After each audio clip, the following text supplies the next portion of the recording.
அஸ்ஸலாமலைக்கும். Hi friend, Friday afternoon.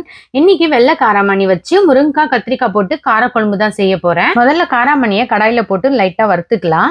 இப்படி வறுத்து போடுறதுனால காராமணியும் குழம்பும் சூப்பரா இருக்கும். நான் எப்பவுமே காராமணி, வெள்ளை மொச்சக்கடலை, கொண்டக்கடலை எல்லாமே வறுத்து தான் போடுவேன். காராமணி வறுத்த பிறகு தண்ணி போட்டு அதுலயே ஊற வச்சிடுங்க. நான் காலையில பசங்களுக்கு லஞ்ச் கட்டுறதுனால நைட்டே ஊற வச்சிட்டேன். காலையில ஊற வச்ச காராமணியை குக்கர்ல போட்டு 3 விசில் வந்த பிறகு எடுத்து வச்சிருங்க.